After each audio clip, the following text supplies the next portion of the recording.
let's start.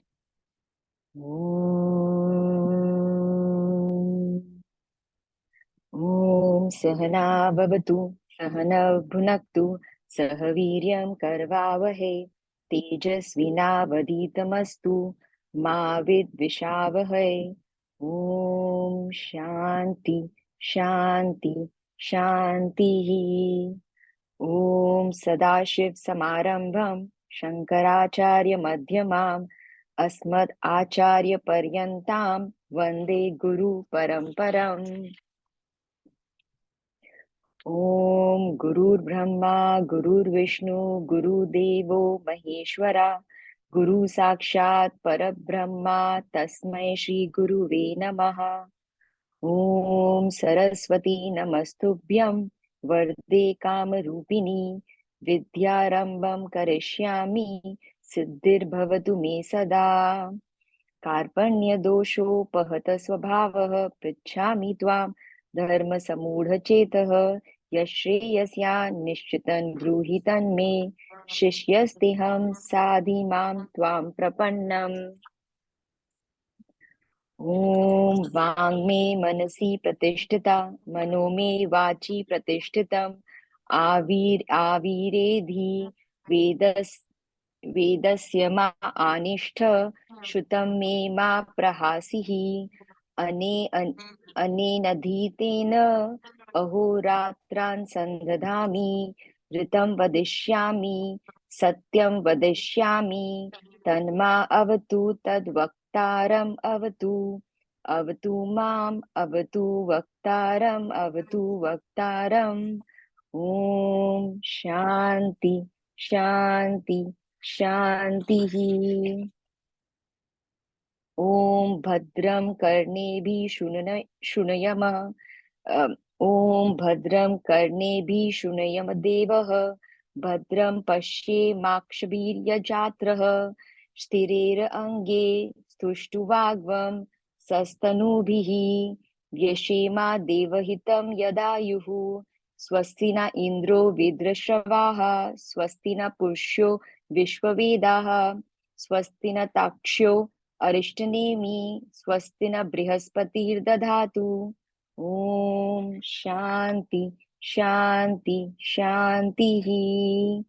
Om Aham Vrikshasvareriva Kirtim Pratishtitam Gireriva Urudva Pavitro Vajaniva Swamitram Asmi Dravigram Sarvachkasam Sumedha Amritokshitah Iti Trishankor Vedanuvachanam. Om Shanti Shanti Shantihi. Om.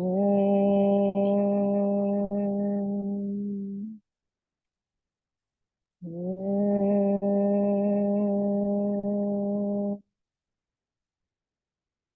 Om.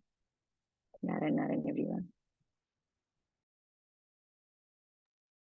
Narayan. So thank you so much, Smita. Very, very well chanted.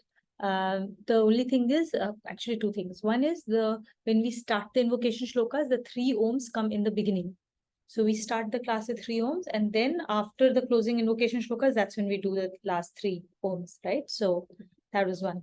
Second, the last 3 parts, you need to practice more, right? So there were a few things that you can improve upon. Overall, it was okay, but I think there's some small scope for improvement.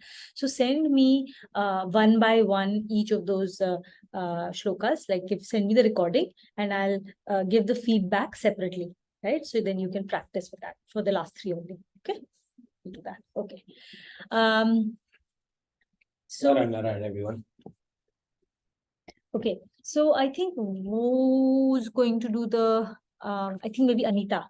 Anita, you'll do the honors for this. I know you are going to call me out. Which is why you prepared. I think I came prepared. Do it. Yeah, Let me try it. I have taken enough notes after I watched the video, so I think the siblings gave you enough warning. I know. Yeah, they are like on top of things. Okay. So I watched the video, as I said. So God has, from the 11:34 to 38. So God has has already given us all the resources and tools to raise above ego, desires, and greed. How we utilize it, how we recognize it, that's up to us. And we have to go, Drona and Bhishma. um, Drona is he came out of that yajna, that purified form. So he also has the sattvic thoughts, and Bhishma is the sattvic ego. Um, so to attain moksha, even the sattvic, we have to leave sattvic behind, and we have to go above and beyond sattvic guna as well to attain. It's a form of attachment. The sattvic guna is also a form of attachment that they get the peace and bliss out of doing things for others. So, to attain moksha, we have to give up on that sattvic guna as well and go above. But to start with, for a normal human being like us, we have to start somewhere. That the starting point would be to convert ourselves into more into the mode of sattvic guna, leave the tamasic and rajasic behind. And we also discussed about Jaitrada, that is the fear of death. Though it is not just the fear of death, it is the killing of our egos, and it is going beyond all the kleshas, like greed and the anger, and those kinds of things. And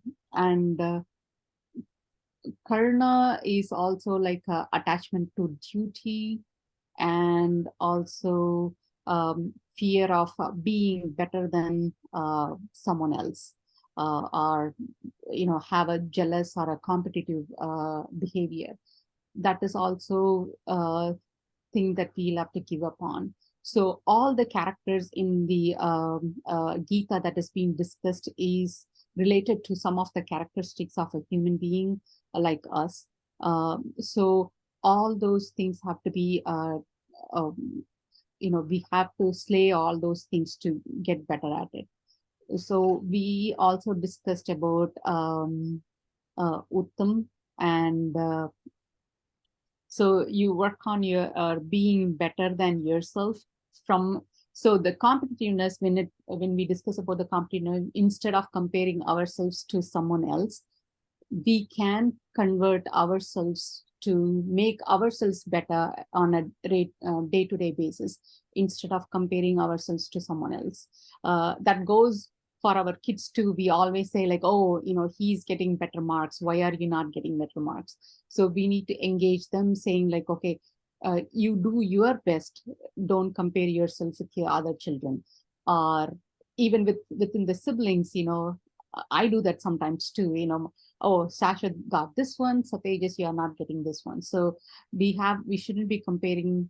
Even within our children, we'll have to say like, you do your best, and you improve on yourself. It is not that we'll have to be competitive of others. We also discussed about Karam Mukti and Jivan Mukti. The Karan Mukti is the one everybody goes through at the end. So God would actually route us through to attain it. But the Jivan Mukti is the one that we consciously convert ourselves.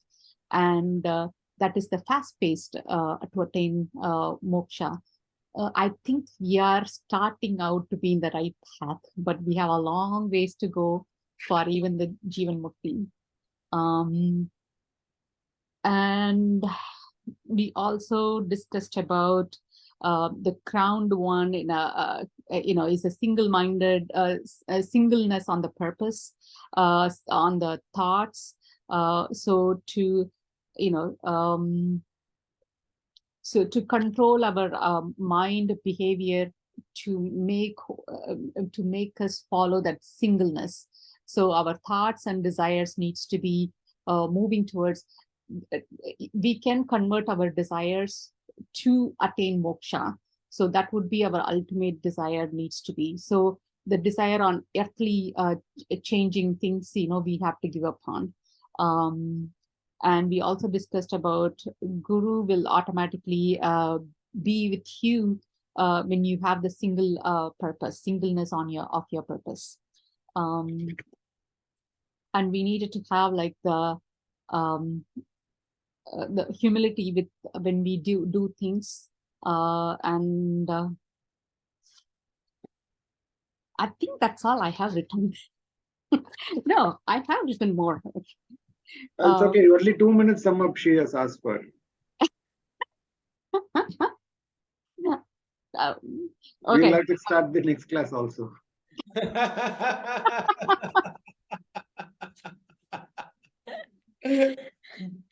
Very good, very good. Very nicely done, Anita. Very, very impressive. So yeah, I think you've summarized it extremely well. The crowned one is the one who will go for the Jivan Mukti, for which there has to be strong desire in the heart. There has to be humility. Your heart has to be full of love, full of fullness. Right? There's no abhav of external things that you need to go for. And there is complete self-surrender. There is a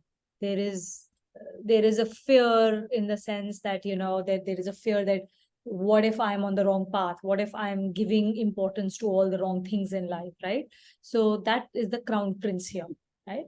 And there is this whole place, the entire underlying theme here is that Arjuna actually had no idea who he's dealing with, and now he is actually, there is a fear factor that is coming out throughout this chapter.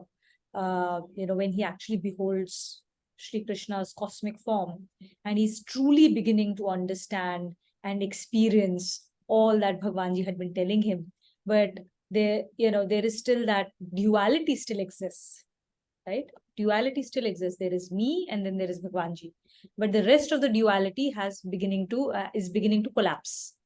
That there is no other than Bhagwanji. And that's the emerging theme now. Duality still exists, but in a limited form. Now there is me and there is Bhagwanji. There is the individualized self, and then there is the universal self, that is Bhagwanji, right? So in that sense, duality exists, but beginning to merge into the sense of unity. And that's what we will see, which is why there is still an underlying fear. There is an underlying sense of wonderment, amazement at like, oh my God, like this is what the reality is, and how I did not perceive it at all. How my entire life I was perceiving a completely false image of what was true, right? And that is suddenly causing him awakening. It's causing him fear, like, what I thought was so unreal, and what is the reality here is completely different from the way I was leading my life thus far. And what does it mean for me going forward, right? And that same concept is going to continue over the next few shlokas we'll read today. So 37 we have done, right? All the way. We'll go to 38. Okay. Yeah. So that sense, and he's beginning to see how everybody's singing his praises, whether it's gods and the Rakshasas are running away from him, Siddhas are going down to him. And he goes like, why would that not be the case, right? There is no reason why it would not be the case, because you are the only cause for everything, correct? And we'll continue with that feeling that Arjun is feeling and expressing at this stage. So Shlok 38. 38 we have done, 39 we'll have to start with. Yeah, 39. Oh, we did 38 too. Okay. So 39. Okay. So let's start with Kavita, the top right corner. Top left. After describing the Lord in his aspect with adjuncts, Arjuna now describes the various power through which he manifests himself. Vayurmognir Varun Shashankaha Vayuryamognirvaruna Shashankaha Prajapatistvam Prapitamahascha Prajapatisvam Prapitamahascha Namo Namastu Sahasrakritvaha Namo Namastestu Sahasrakristavaha Punascha Bhuyo Api Namo Namaste. Punascha Bhuyobi Namo Namaste. It's actually fairly straightforward, so I will explain. We'll go to you. You are Vayu, Yama, Agni, Varuna, Shashanka, Prajapati, and the great grandsire of all. Salutations. Salutation to you 1,000 times, and again salutations to you. The Lord manifested in the shape of his different powers. Some entities are mentioned in the shloka which need clarification. Vayu. The term means the presiding deity of the power of wind. In its subtle aspect, it represents the function of touch, and in its gross aspect, it represents the gaseous state. So here with so out here Krishna is still describing Bhagwanji, what he's seeing, what he's experiencing, what he's feeling, seeing the Vishwaroop, right? So all of these 6 elements have 3 different layers for you to uncover. The first is the Vayu, the term. The second is in the gross form. You can from a me story, you can experience it with a feeling of a breeze. So every time you feel breeze, every time you feel the touch of wind, right? That is you experiencing Vayu God, Bhagwanji, Bhagwanji's subtlety. Now there's a subtle layer to feeling breeze, which is the coolness that it brings. So with all of these 6 elements, we will cover all of these 3 layers. Yeah. So coolness, feel breeze, Vayu God. Second, Yama. The term means the presiding deity of the power of destruction. In the subtle aspect, it represents the power of righteousness. And in the gross aspect, it represents the function of death, which is the end of the physical body. So Yama, I think we studied earlier also in the shlokas, so we need to get there. From our me story, we experience it when we feel justice, right? When we feel fairness has happened. And what do we experience when we feel fairness? Peace. The moment, if you recall any story of yours, and you're fighting for fairness, and the moment fairness, you feel fair, you're at peace. And whenever you feel that peace out of after fairness, that is him. It started with him, and now you've come to that state of peace. Agni. This is the presiding deity of the power of Teja or brilliance. In its subtle aspect, it has the function of illumination, and in its gross form, it represents fire. So here, the gross form, fire, light, heat. Subtle form, it gives energy. It creates motion. It creates energy for us to act, always. Right? Like we always say, fire in the belly. Food also gets absorbed in the body through that. Earth wouldn't exist as we know it without sun, fire. And all the action that happens starts with that source. So every time we feel the need to act, we feel that energy that comes for us to act, that essence emanates from Bhagwanji. And that's the Agni. Varuna. This is the presiding deity of waters of the ocean. In its subtle aspect, it is the power which all riches under its command. And in gross aspect, it provides water for all the reservoirs. So we have Varuna. At the gross level, we have water. Every time we see water, experience water, touch water, that's what it is. But the subtle aspect and that bhav is abundance. Every time we feel abundance of something, that feeling of abundance stems from this particular act of Bhagwanji. Right? Shashanka, this is a presiding deity of the rays of the moon. In its subtle aspect, it provides ambrosia or the elixir for immortality. And in its gross aspect, it provides nourishment of life-saving herbs. Yeah, so gross aspect is already mentioned, nourishment of life-saving herbs. For me story, for us to connect it to our experience of life, in my mind, what comes up are fireflies at night, right? Glow, rays of moonlight. And what does that represent from the subtle aspect? Divine light. That is how that is how people have always described divine light. Right? So whenever we see glow, whenever we see ray, that is just a reflection, or for us to recognize that's what divine light is. That's what we are looking for in our life. In the darkness, that little bit of glow. In the sansar, a little bit of that Bhagwanji. That's how we connect it to where we are. Prajapati. This class represents deities engaged in controlling the welfare of sentient beings. In their subtle aspects, they govern the good qualities, and in their gross aspects, they provide the means of sustenance. So at the gross level, these are your leaders, these are your mentors, these are your parents, these are your elders, these are your sadhus, your sons. At the subtle level for us, it is when we feel inspired.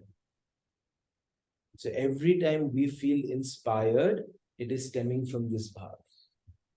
It is stemming from this quality. So now if you connect all the subtle experiences of this manifestation, coolness, peace, the abundance, the divine light, feeling inspired, that is where you know when you're feeling in this state, you're walking on his path. You're aligned with your purpose. And that's how you bring this particular shloka into your daily life. Continue. Arjuna says that the power behind functioning of all these deities is the power of Lord, and as such, he is manifested in them. Yeah, so I think the only last thing I will add on is another way to look at this would be Vayu is the everything else that's already been said, but also Vayu is the pran, because you breathe through it, right? So this is the this is what is actually enabling you to do anything. The power that enables you, the prana that enable you, that Shakti is him. Yam is also, it represents like the concept of fairness, right? It comes with discipline. So Yam is all the restraints that we impose on ourselves, or the restraints and constraints that are imposed on us by our VVGP. That is his power as well, and that's how we should be experiencing them. Agni is when it is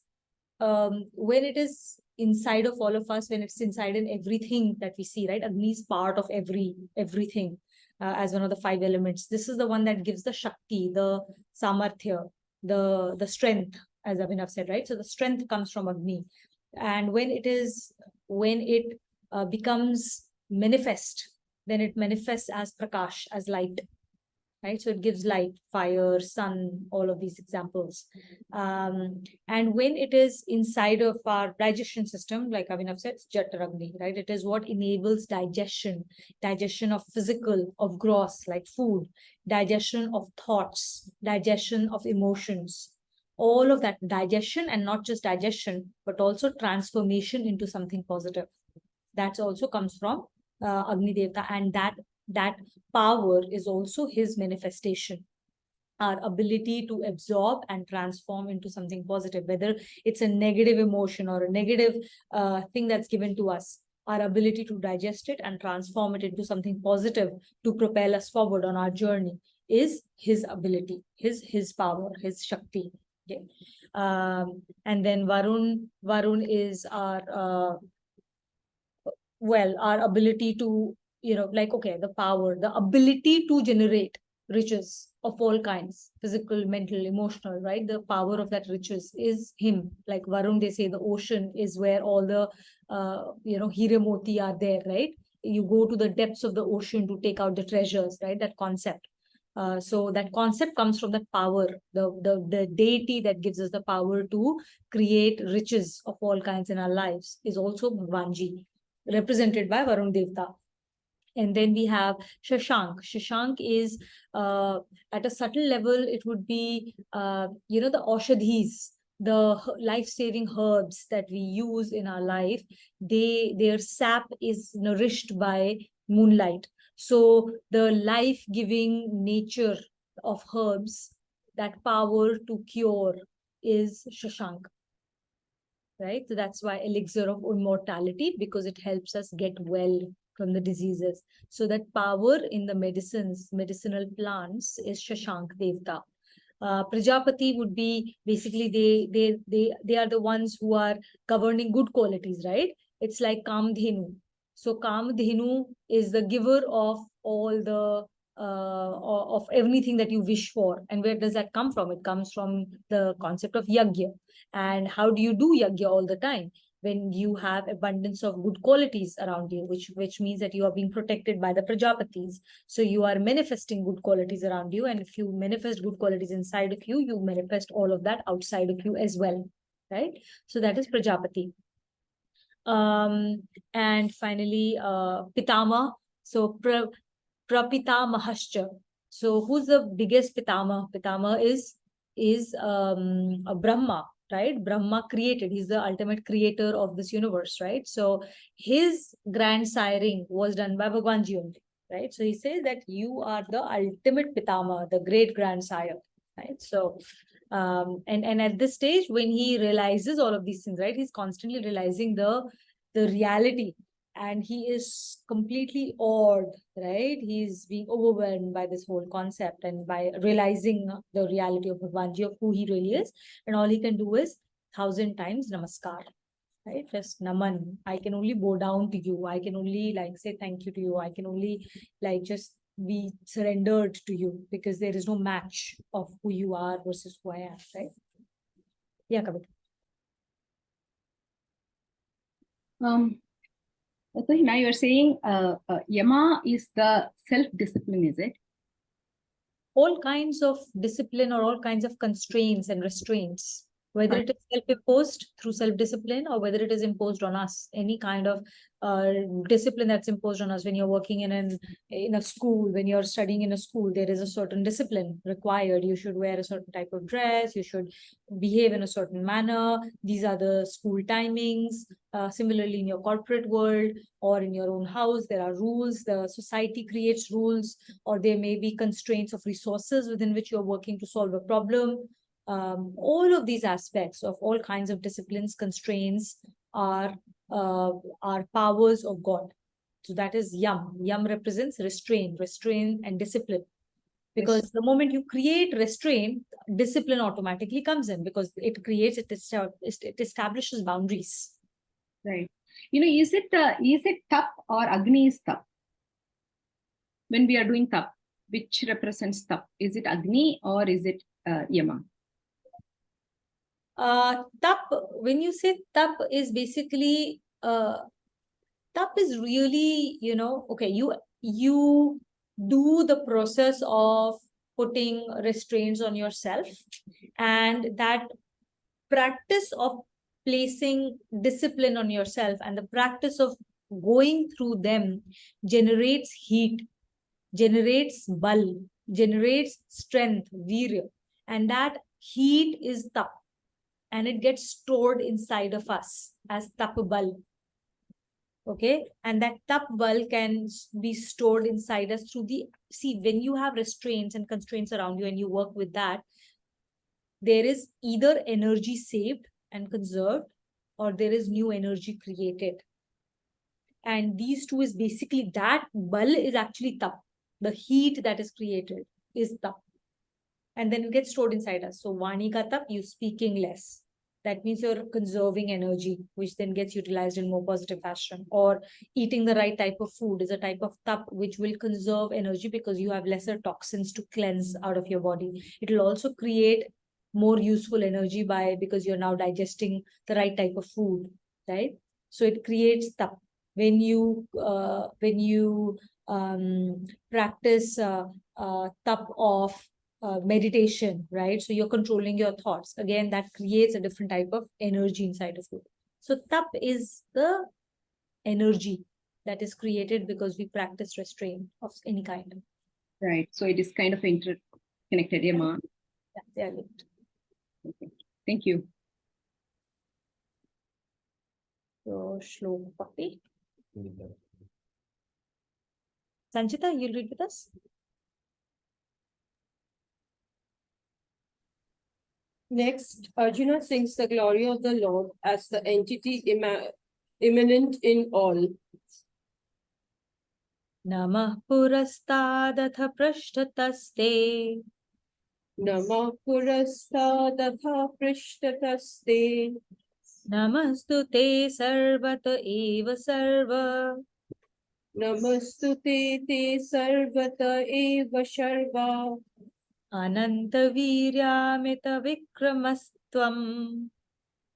Ananta viryamita vikramasvam. Sarva samapnoshi tato asi sarvaha. Sarvam samapnoshi tatosi sharvaha. Let's read. Salutations to you from the front and from behind. Salutations to you from all sides.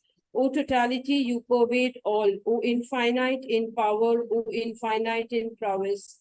You are undoubtedly the totality. The Lord's immanence. The Lord is immanent everywhere. As such, he is to be paid obeisance everywhere and from all sides. Being the self of all, he pervades all. In fact, he is the totality, as nothing is conceivable in which he may not be immanent. So again, Arjun is using this chance to share everything that Bhagwanji's already told him, because now he can actually experience it, right? So the analogy here that we shared in the past is gold and jewelry. Like jewelry is everywhere, but now I'm seeing the gold. Or we're coming close to Diwali and Ganesh Chaturthi, there are going to be abundance of sweets. And there are going to be sweets in all different shapes, sizes, all across the country. But the common form will be sugar, right? Sugar in sweets. So now he's saying, I see that sugar in sweets. I'm no longer distracted by the different forms. I'm now seeing the sugar. And I know you are that sugar. So it's just a capping off, right? Now he really understands. Like I said, he understands his unity. He understands and he's experiencing the totality. Everything that he said, every energy, every power, every strength, every form, every name that he can see, perceive at gross or at a subtle level, everything is vyapt with him. Everything he's immanent in everything. So from daily life perspective, how do you bring this?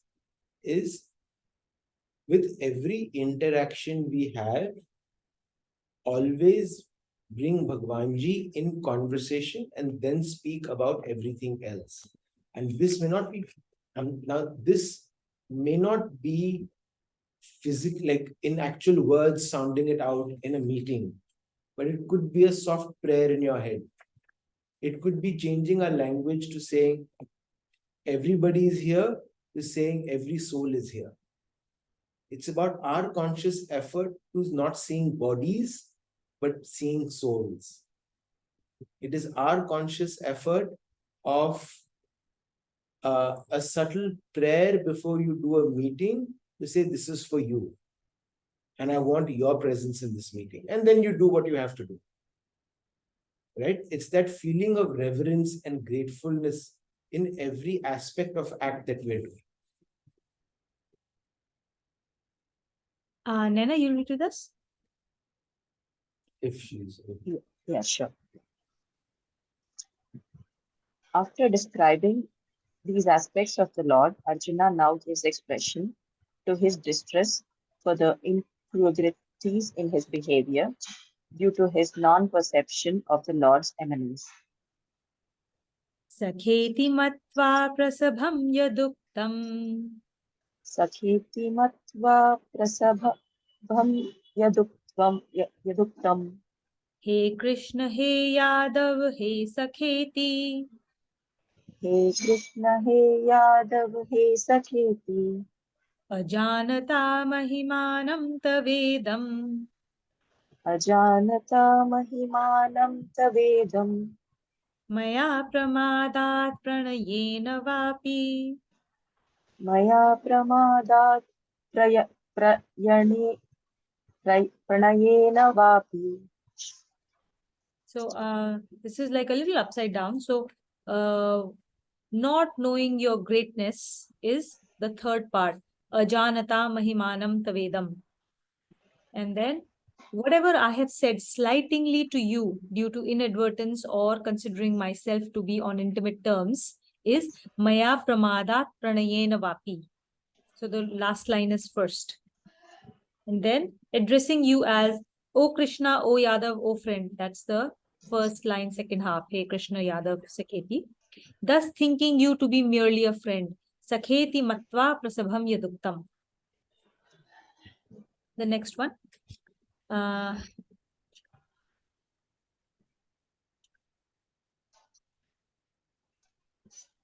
Okay. Yachavaha sartham sakratoasi. Let's start again. Yachavaha sartham satkratoasi. Yachavaha sathartam satkrutovasi.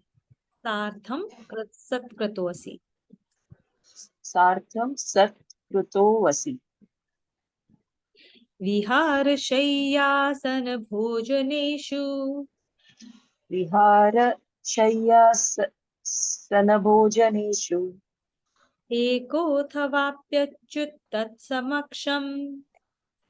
एको अथा वाप्यश्च युत तत् समक्षम्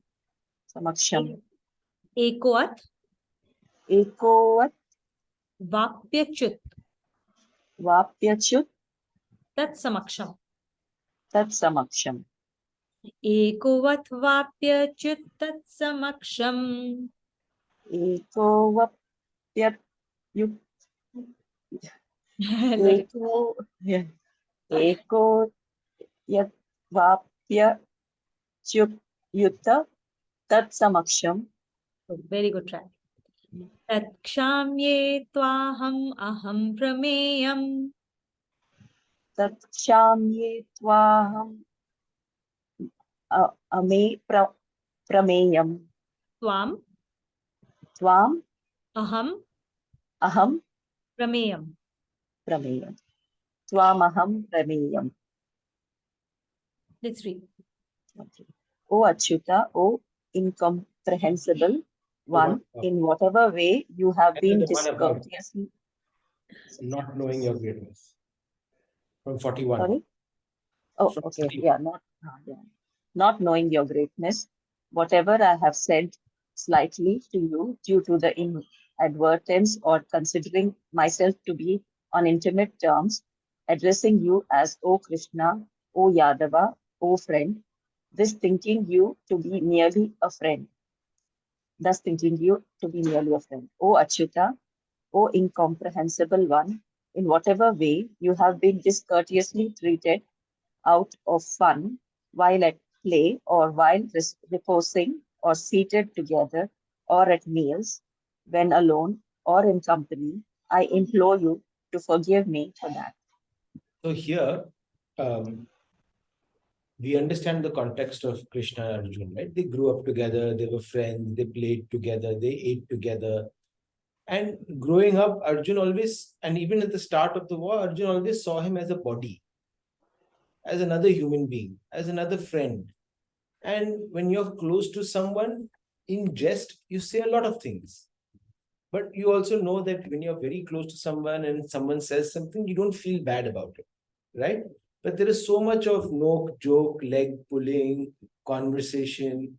Among siblings, there's also like stealing, robbing, like all of those things happen in jest, right? Now his perception has changed. He's not seeing Krishna as a body. He's not seeing him as a person. He's seeing him for who he is, divinity.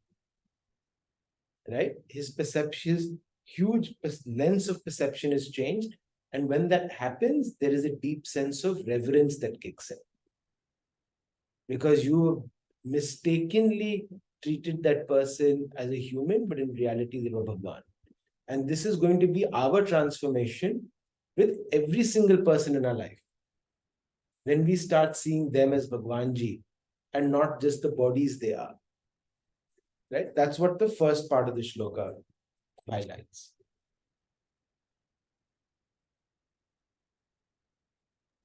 Shravi? Yeah. Yeah. All dealings in the world are dealings with the Lord. These two shlokas bring the truth of the Vedas to bear on the daily dealings of the world. Losing sight of the eminence of the Lord in all the bounds of propriety are frequently overstepped in dealing with each other. The Lord is beyond the perception of the senses, which are limited to the objective world of physical forms. But in fact, it is none but he who, conditioned by the gunas of nature or by his own maya, is eminent in them. This conditioning gives rise to a sense of diversity, which is reflected in the diversity of the behavioral patterns. The four situations in which propriety is overstepped are listed in these shlokas, and all these situations represent closeness of contact. They arise when two persons are at play or are reposing together, seated together, or at meals together. For impropriety in such situations, Arjuna implores forgiveness of the Lord, whose eminence is now recognized by him. The three relationships in which forgiveness is willingly accorded are symbolized in the forms of address as Krishna, Yadava, or friend. The term Krishna is indicative of superiority, and usually superior people forgive the faults of humbler persons. Yadava is indicative of near relations with kinsmen, and friend is, of course, indicative of mutual love. In all these relationships, forgiveness is willingly accorded when requested. So this is, let's look at the relationships first, right? The three relationships that have been highlighted. One is Krishna, Yadava, and friend. Now, all of these relationships are people that we are close to in our lives. And the people we are closest to in our lives are the people we take for granted the most. Right? Our comfort level goes up, our expectations start increasing, and we take what they do in our lives for granted. Right? So we even take advantage of them. And like we had a friend who was visiting yesterday, and she said the same thing, is that the worst of me comes out to my mother and my spouse. They are the only people who see the worst of me, because we drop that guard with them. But with everybody else, you meet somebody at a supermarket or a coffee shop, they'll say, "How are you?" Everything's good. And you'll have all the masks on that are appropriate for that conversation. Right? But there are some of these relationships where we know we transgress that line very often and unconsciously, for that matter. That is why, but these are also the relationships that are forged in unconditional love and giving. Right? And that's why Bhagwanji has highlighted these relationships, because these are the relationships you first experience God in. You first experience love in. You first experience that unconditional giving. Right? But the basis of these relationships always is forgiveness. If you are a friend, as a true friend, Your basis is, if you love that person, you can forgive them for anything that they did, because you realize I am the same human being as them. Similarly, you as a mother, you as a sibling, you as a daughter, exactly the same thing. The basis of those relationships is the ability to forgive. The more you can, the stronger that relationship is.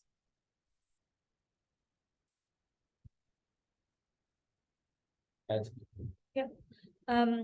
So I think ultimately what we need to understand from now these last 3-4 shlokas is that now Arjuna is basically saying that Bhagwanji, you are immanent in everything. And it's something that I'm only now beginning to really, really fully understand and grasp and see and experience. So, but when I did not, when I was treating names and forms as different, obviously in that context, in the VVGP context, when we're not talking to everybody as Bhagwanji, then we tend to transgress a lot of boundaries. And that is the main takeaway. Look at everybody as Bhagwanji. Look at everybody as souls. Relate to them. The only relationship you should have is that of soul. And with that lens on, keep seeking forgiveness. Now, it's not going to come on day one, right? So seek forgiveness from Bhagwanji, that as long as there is this body consciousness, I still have, which I will continue to have for a while, right? So keep seeking that forgiveness. Keep telling Bhagwanji, I am sorry for the transgressions I make because of the connection to the body, because of my identification with the body consciousness that rules me on a daily basis. I constantly make those transgressions of not treating you with respect, of not treating you with reverence, of not giving you the love that you deserve on a daily basis with our helpers, our children, our siblings, our parents, our colleagues, our friends. Right? We are constantly making those transgressions. Recognize those transgressions when they happen and seek his forgiveness. That I recognize you are him and I did not treat you with the respect you deserve. I apologize for that. And I thank you for helping me through this journey. Right? So that's how we should bring this closer to our me story. That's what he's saying. Pretty much, 41 to 44, the shlokas here, they are literally our prayer on a daily basis. Every day our prayer should be these shlokas 41 to 44 to Bhagwanji, every day. Okay? We read, right? So we can go to the next one. Rituj, you'll read with us? He said he was in office. Oh yeah, he's in office. He's in office. So Okay. maybe Anita. Okay. Vijay didn't read, right? We'll start. Arjuna now wants to describe his relationship with Lord in still more intimate terms. While giving venerable position, this is in contrast with friendly relationship which he had with him earlier. Pitasi lokasya characharasya Pitasi lokasya characharasya tvamasya pujascha gururgariyan Tvamasya pujasya guru gariyan na tvatsamo astyabhyadhikah kutaha natat samostya bayadikha kuto nayo kutaha अन्यो लोकत्रयेऽप्य प्रतिम्प्रभाव anyo lokatreya paya pratim prabhavaha. Very nice. Go ahead, read. You are like a father to all the entities of the world, movable or immovable. You are one to be held in reverence, as you are the greatest guru. In all three worlds, there is none who could be your equal. What to say of being superior, O matchless being? Lord, the matchless being, the Lord is like Father to all, since all movable or immovable entities of the world owe their origin to him. According to Arjuna, holds him as one whom all reference has to be accorded. He is also the greatest guru or preceptor. In Yoga Sutras, the Lord is said to be the primal guru. being the guru of all preceding ones. Sutra 26 of Samadhipada of Patanjali. The power of Lord is matchless, and there is none even equal to him. What to say of being superior? This is so because all beings are controlled by primal nature of its attributes, and primal nature is in turn controlled by the Lord. Yeah, so I think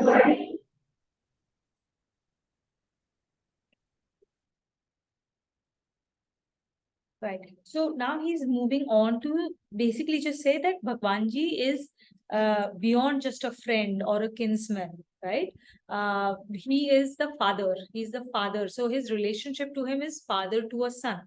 How? Because he is individualized self, and Bhagwanji is the ultimate self. So individualized self is a reflection of Bhagwanji. So I have the relationship of father and son, parent and child relationship. And the next one he's saying is that of Guru, because he is the one. So Guru Tattva is everywhere. Just like Bhagwanji is immanent everywhere, and he is the Adi Guru. He's the Guru of the Adi Guru. Adi Guru is Bhagwan Shankar, right? Bhagwan Maheshwar, right? So he is the creator of even him. And so he is the Guru. He's the ultimate Guru. And because he's immanent everywhere, that means Guru Tattva is everywhere. And it is our ability, our patrata. How big is our patrata? How big is our bowl? How strongly we can absorb Guru Tattva around us. If we have a strong patrata, if we have a large bowl, then we can learn from a tree, from a rock, from people around us, irrespective of where they are in the station of their lives, right? Or at what age they are at. You can learn from a child, you can learn from a very from a very old wise person, you can learn from a stone, a rock, you can learn from rain. Literally, like, there is Guru Tattva everywhere. Every second there is guidance being given to us for our lives. Every second there is a guidance being given to us on how to be, and there are role models all around us, whether it is char or achar, whether it is movable or immovable, right? We can learn from everything and everywhere. Like, you can learn the ultimate yogi is the sun, right? He does yajna on a daily basis for us. We can learn from the trees of how they are constantly giving, and how the fruits they create, they are not consumed by themselves, they are given out to others, right? How they give the shade. So there is learning everywhere. It depends on our patrata, or whether we can absorb it or not. Okay. So I'll say it, the other way around, right? In our lives, it is, take a step back and think about when we feel reverence, where we feel reverence. This is a very deep emotion that Arjun is feeling, and we all understand it, and we all have felt reverence. Some of us feel that reverence when we are trekking or in the middle of nature. Some of us feel that reverence when we are sitting with our parents or loved ones, right? All of us feel that reverence. And I think every time we feel that reverence is our opportunity to give the reverence not to that person or that thing, but the maker, the eventual maker. That is when we are connecting it back to the source. Mm. So whenever you feel reverence in a temple, you feel reverence in sitting with a sage, just connect it back to that maker. So you're anyways feeling reverence, but don't feel reverence of the sansaric form, but feel the reverence for Bhagavanji in that form. Anita, you'll read with us.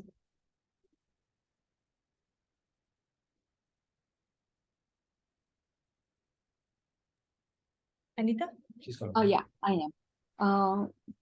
Fully realizing the matchless superiority of the Lord, Arjuna again begs forgiveness of the Lord. Tasmat pranamya pranidhaya kayam.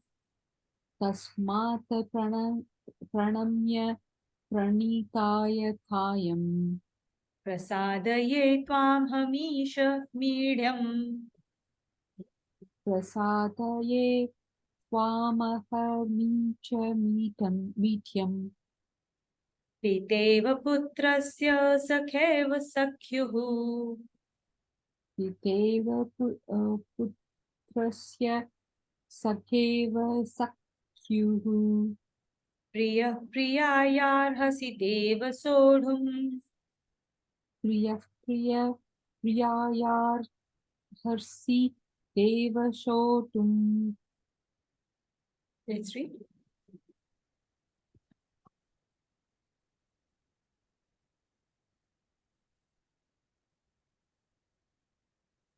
Therefore, bowing down and prostrating my body, I beseech your pressure.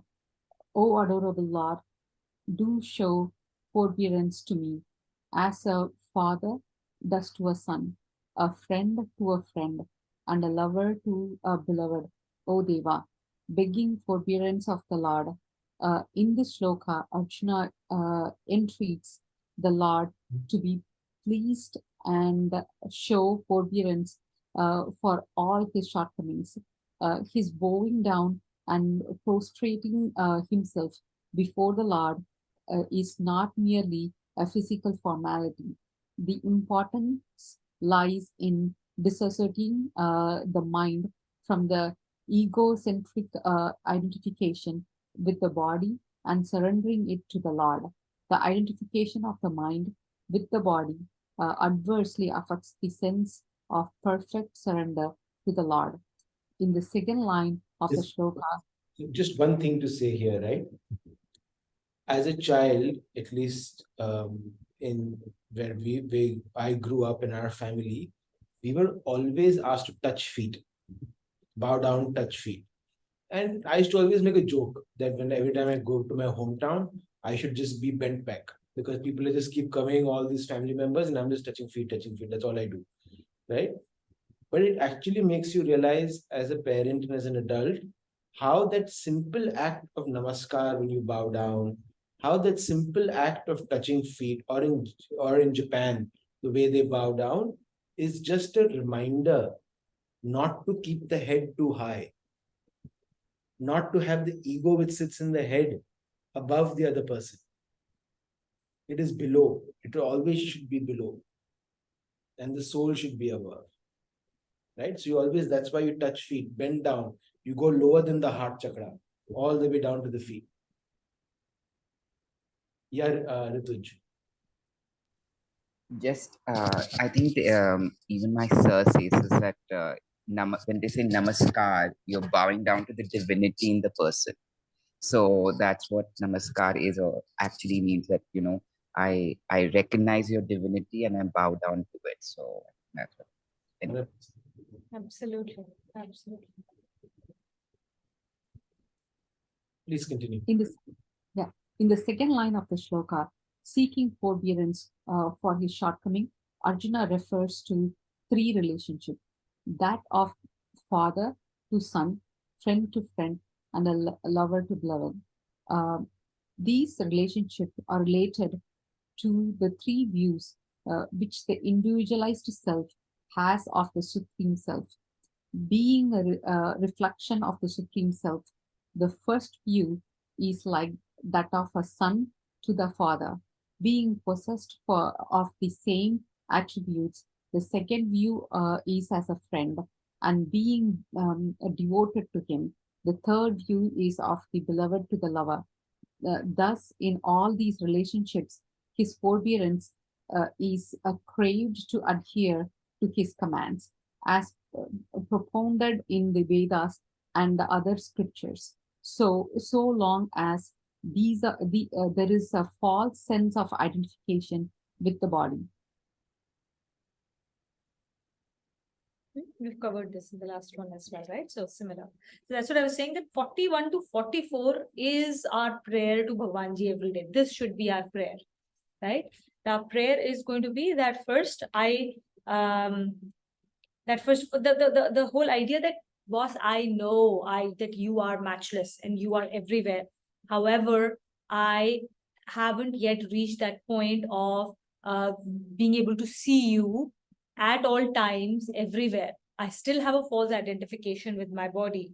And because of that fact, I will commit errors. I will commit wrongdoings by not treating you with reverence and respect, right? Like Ravan, we constantly want to acquire the Sita. What is Sita? Sita is Raghunathji's power, right? It's his Maya. So we are constantly, when we are trying to acquire name, fame, money, car, whatever, right? Like whatever we are trying to acquire from outside, respect that we expect from people, right? In all these forms, basically, we are being Ravan and we are trying to, take away Sita from Ramji. That's what we are doing. We're not respecting her as our mother. We are trying to do haran we are trying to kidnap Sita and make her ours. Okay, that's a very Ravan pravritti. Okay, and we will constantly do this. I first of all like surrender to Bhagwanji and say, boss, I will do this because I have this false identification with this thing. So I seek your forgiveness and I seek your forbearance, just like a parent would have forbearance for his child as that child is growing up and is learning the ways of the world. They will keep making mistakes. So have that forbearance with me. I recognize that I will make these mistakes, and also help me take away this agyan, the ignorance that is keeping me identified with this body. Take it away from me. That should be the crux of the prayer to Bhagwanji every single day. Not ki help me with this or help me with that. That help will automatically happen, right? The riches will automatically come, because wherever there is Vishnu, there is Lakshmi. So we don't ask for Lakshmi. Lakshmi will come, Lakshmi will go if there is no Vishnu there, right? Yes. Yeah. We can do the next two. Smita, you'll read with us? Yeah, sure. Concluding his prayer, Arjuna now makes a request to the Lord to revoke his cosmic form and show him his four-armed form.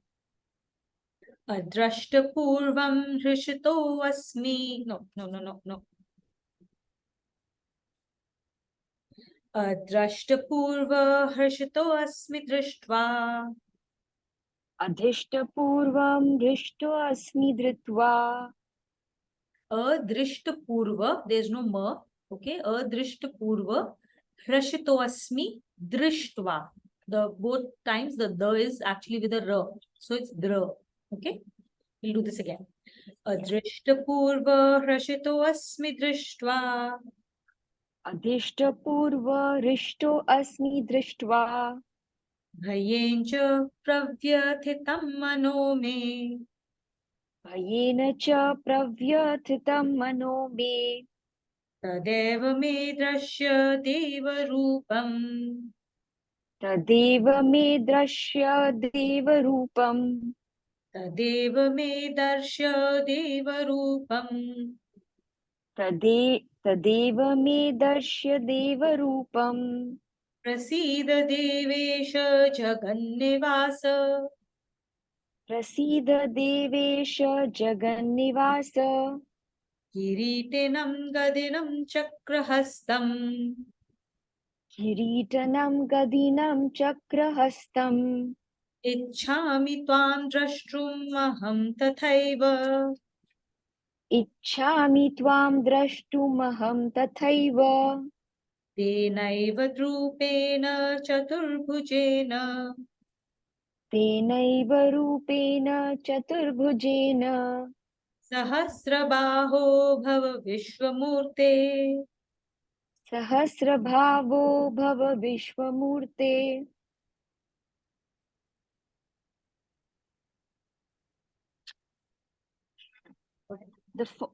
Having seen what had never been seen before, I am highly gratified. Yet my mind is distressed with fright. Now show to me your previous form only, O God, be pleased, O God of lords, O God of gods, O abode of the universe. I desire to see you as before with the crown, mace, and chakra in your former form having 4 arms, O thousand-armed, O universal being. The form of the Lord which removes all fear. In these two shlokas, Arjuna entreats the Lord to revoke his cosmic form, representing his universal and transcendental aspects. Even though blessed with the divine vision necessary for the perception of the cosmic form, Arjuna is shown in the preceding shloka as a picture of pride. He now entreats the Lord to adopt a form which might remove all his fears. This form is traditionally referred to as Chaturbhaj form or the form with four arms. These four arms are not physical but are indicative of four attributes of the Lord having corresponding adjuncts in the Jivatma or the individualized self, as explained below. 1. One arm holds a conch representing the universe or the Vishwa aspect of the Lord, with the corresponding adjunct of the waking state of the Jivatma in which the gross physical body operates. The second arm holds the chakra representing the vital or tajas aspect of the Lord, with the corresponding adjunct of the dreaming state of the Jivatma in which the subtle or mental body operates. The third arm holds a mace representing the spiritual or prajna aspect of the Lord, with the corresponding adjunct of the deep sleep state of the Jivatma in which the causal body operates.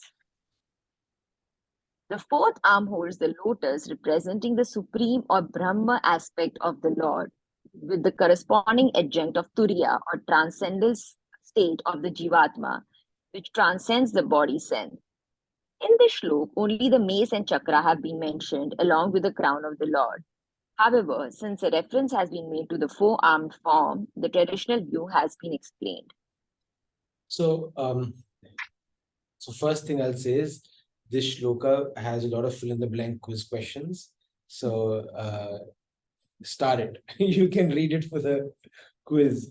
But in seriousness, I think one of the things for us to be aware of is Bhagwanji is a very personal experience.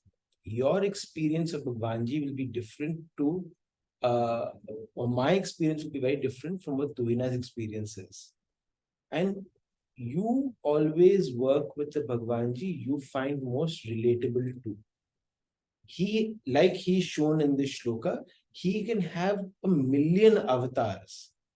No one avatar is wrong, no one avatar is right, no one avatar is better than the other. It is about your vision, where you are in your journey, that you will find relatability to the avatar. And that is absolutely okay, as long as you have the right bhav and the right reverence. And that is what Arjun has come to. He's like, I've seen, you've given me the divine vision. You've given me the ability to see you in the transcendental form. But in my journey right now, I can relate to you best in the Chaturabhuja form. So that is how I'd like you to manifest for me. And that is our conversation with Bhagwanji. How we would like him to manifest for us so that we can find him most relatable, but most effective for our journey. And it is then visualizing Bhagwanji in your mind, whatever ideal that comes, to say and make a meaning for what it means to you. Right?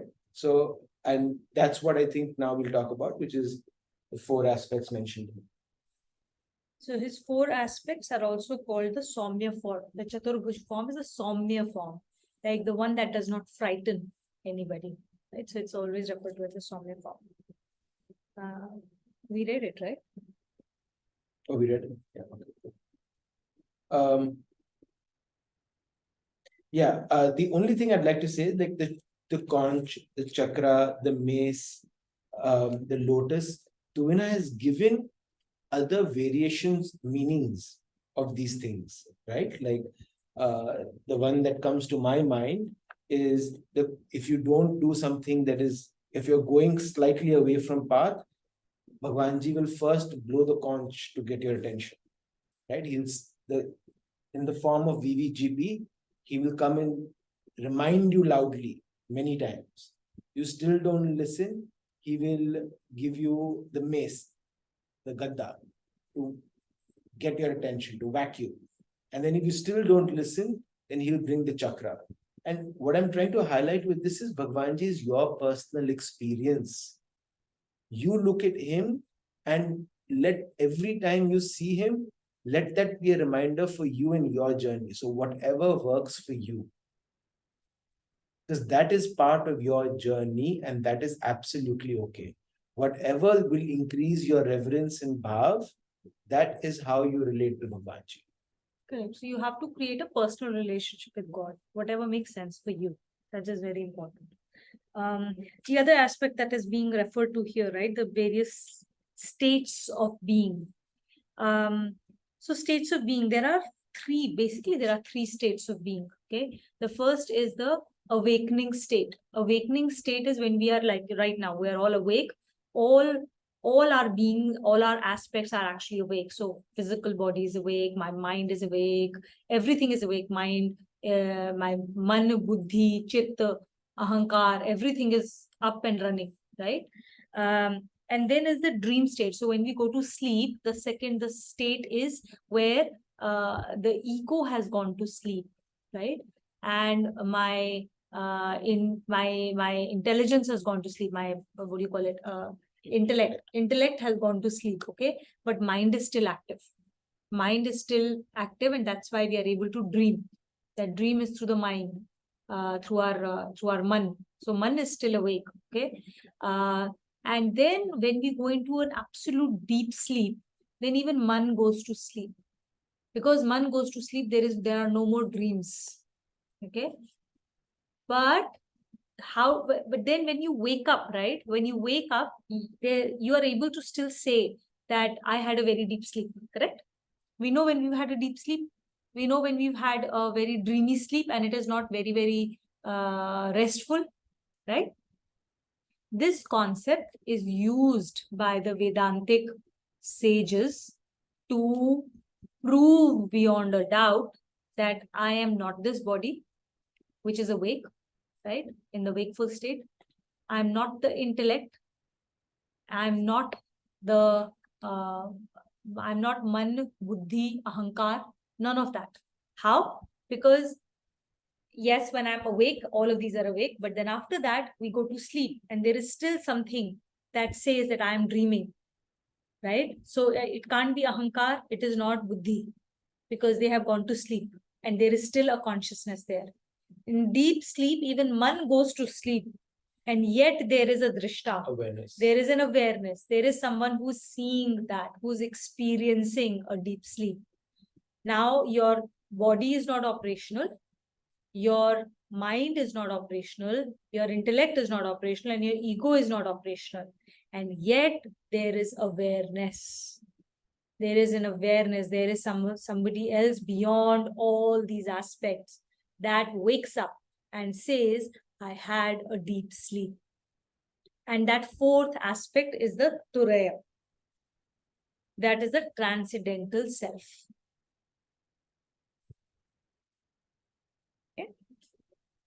Should we do takeaways now? Yeah, we'll do the takeaways. We'll close it here and we'll do the takeaways. All right. Whoever would like to start with takeaways? I can start.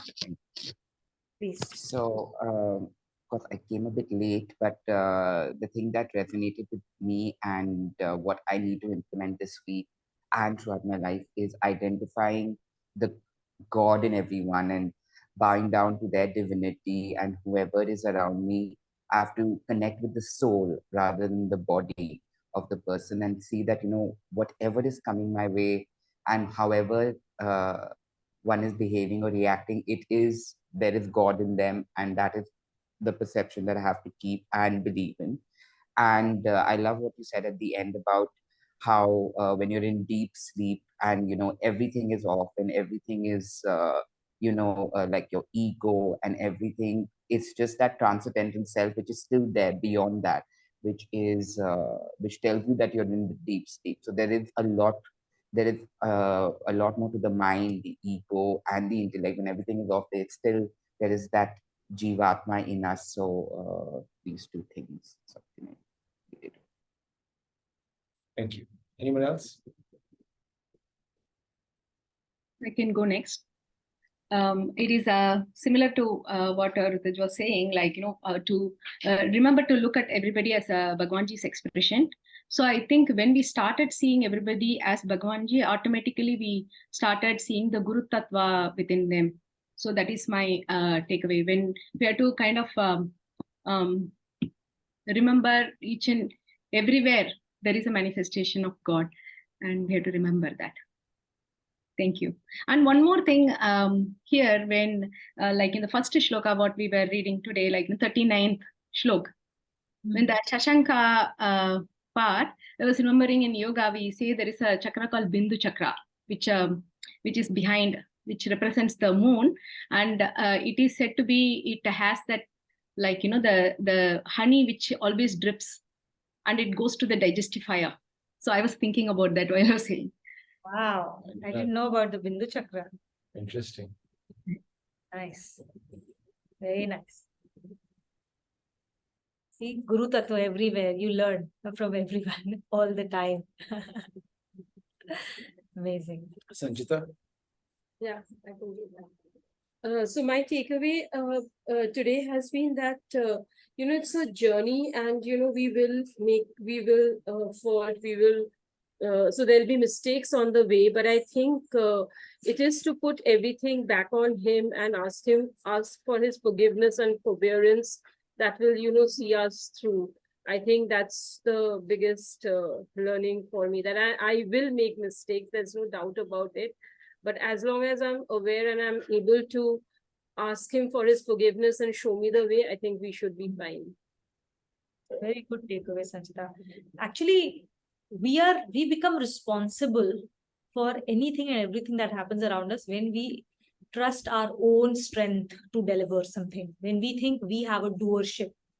The moment we say, boss, I'm not the doer, it is him, his Shakti, he will get whatever needs to be done. You're not responsible any longer. Then he takes over. And that is the being that we need to bring in everything. Like if I see Bhagwanji in everybody around me, I have to see Bhagwanji in myself also. Right? And then whatever is happening because of him. Then that's the yagya way of doing things. Nothing will stick to you. The results of the actions will not stick to you any longer if you remove that sense of doership from you. Very nice. I can go next. So we have to think God as totality. He's in everything and everywhere. So and we still represent ourselves as we have a false identification of a physical body. So when we are in that mode, we are going to make mistakes. So in everything that we do, we'll have to make sure that we keep him in mind and seek for his forgiveness and ask for his guidance to take our next step. And ask for his help in removing our ajnan, so we can be led in the right path. Absolutely. Very well said. Who was next? I can go next. Basically, there is a hint for me here in Chaturbhuja or Saumya form.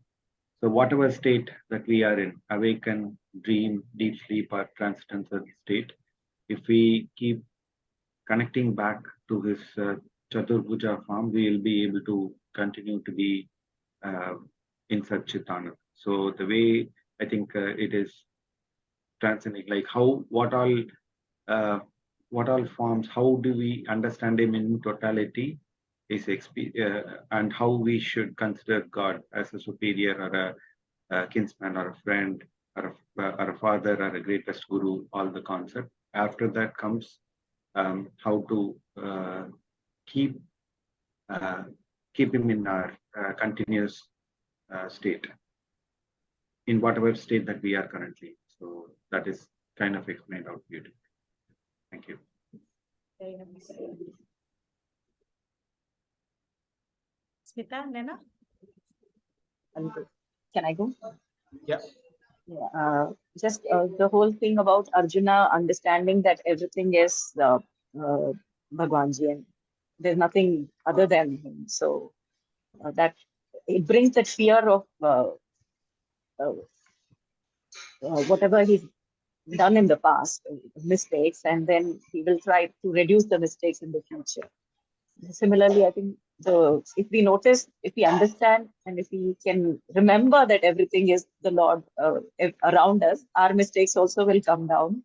So just basically knowing that and keeping that in mind in all our interactions, which is very difficult because we are still stuck in the body and daily life. And we'll have to keep going back to it. That's about it. That's my takeaway for today. Thank you.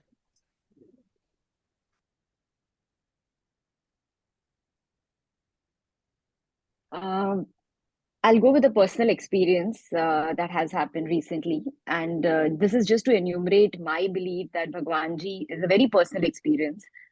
So I had an altercation in office recently, say about Thursday, Friday. Things blew out of proportion, and I was in the best interest with that person, but that person just took my words and my interest out of proportion, marked to all the seniors, etc., etc.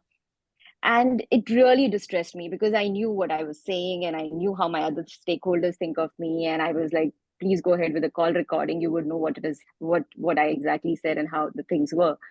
So two things here,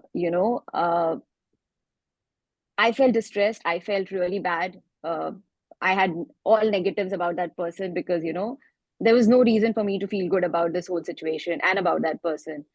But then, just beginning of this week, I had this thing of an opportunity where I had to interact with a lot of people, like a professional development where I could be in a role where I have to interact with a lot of people.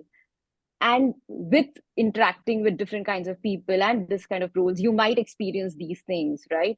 So probably it prepared me that if I want to take that opportunity, I need to be prepared with these kind of things. So it was kind of that, or it was Bhagwanji's way of telling me, Smita, you're not yet ready. You can take a step back, uh, be more prepared, be more robust before you can go ahead. So I think it was a very personal experience that I had where through these things, I was being told where I am right now, what I need to do.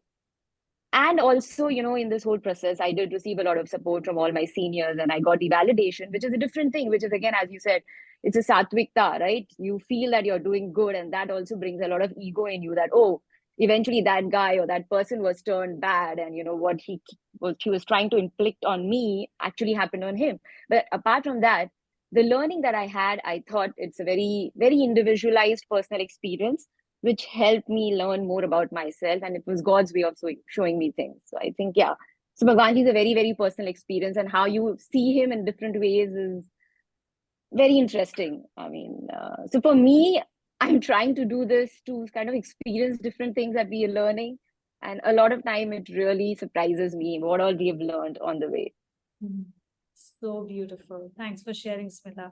You're absolutely right. See, basically, that's how we need to apply every situation that happens, good or bad. I mean, ultimately, ठीक है, एकदम से कुछ होगा, we will feel bad. That's us going back to our old habits, right? किसी ने कुछ कहा, कुछ वो हुआ, immediately there is a feeling of disfavor. But treat it as if like, अगर body है and you put it in fire, it will burn. It's the dharma of the fire to burn, right? So it will burn, but then that burning sensation does not need to cause you suffering. Similarly, if somebody has said something that feels bad, this is your dharma of your man. It is going to feel good or bad. It will like and dislike. That's the dharma of the man. It's constantly going to say, I like this, I don't like this, I like this, I don't like this. But using your intellect, you need to be able to move past that. And that's the whole process, right? Bhagwanji is putting you into a situation to help you learn and to help you practice. Without practice, there's nothing, right? At some point of time, once you've been given all the research and everything about like how to swim, ultimately, your coach is going to throw you into water, right? So Bhagwanji is going to throw you into water every now and then. So you practice. And that's how you become better, only through practice. So as you go further in your sadhana, you will face tougher and tougher situations. Just like as you continue to exercise, the gym weights will only increase, they will not reduce. But your ability to take up those weights is going to go on increasing. And someday when you'll go back to taking up the 5 kg weights after you are now used to taking up 35 kg weights, that 5 kg weight will feel like nothing. That's how we grow, right? And that's the natural process of growing. So as you keep growing, there would be bigger problems for you to solve. As you go higher in your hierarchy, bigger problems to solve, right? And that's what you will start to experience. Every year you'll be like, oh yeah, like that situation, if it had happened 3 years ago, I would have no idea how to handle it, or I would have never handled it like this. And I can now see that I'm handling it in a much different manner. It's lovely. So one last thing, right? Like everybody's takeaways were centered around we've got to be able to see Bhagwanji around us, and that's what we're going to practice, and how it is, we all realize it is difficult, very difficult. We keep going back to our bad habits. So then a quick reminder that Bhagwanji also understands this. He knows that these are all tough things to do for us, and that's why he provides us with clues on the crutches.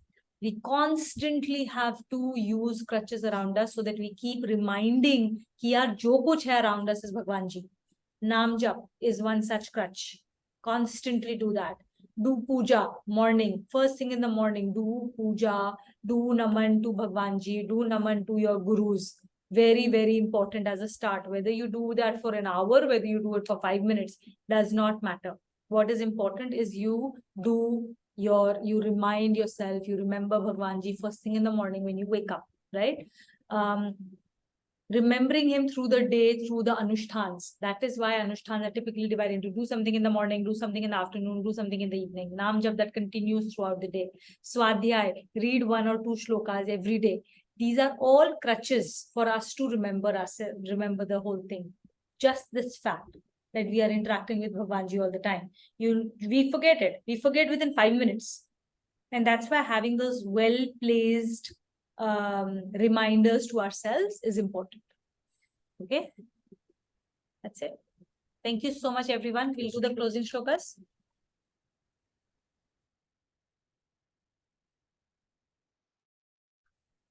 Should I go ahead with the closing shloka? Om Sarvesham Swastirбhavatu Sarvesham Shantirbhavatu Sarvesham Purnam Bhavatu Sarvesham Mangalam Bhavatu. Om Shanti Shanti Shanti. Om Sarve Bhavantu Sukhinah Sarve Santu Niramayaha Sarve Bhadrani Pashyantu Ma Kaschid Dukbhag Bhavet. Om Asto Ma Sadgamaya Tamaso Ma Jyotirgamaya Mrityorma Amritam Gamaya. Om Shanti Shanti Shanti. Om Purnamadam Purnamidam Purnat Purnamudachyate Purnasya Purnamadaya Purnameva Avishyate. Om Shanti Shanti Shanti.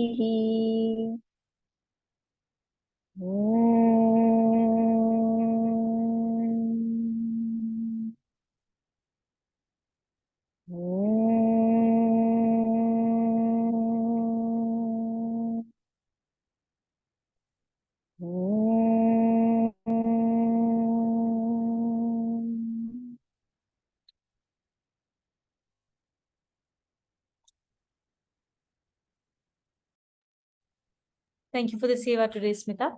The last shloka, right? Purna meva vashishyate. Just say it together rather than breaking it down into avishyate, right? Purna meva vashishyate. Yeah, I think I'm going to close the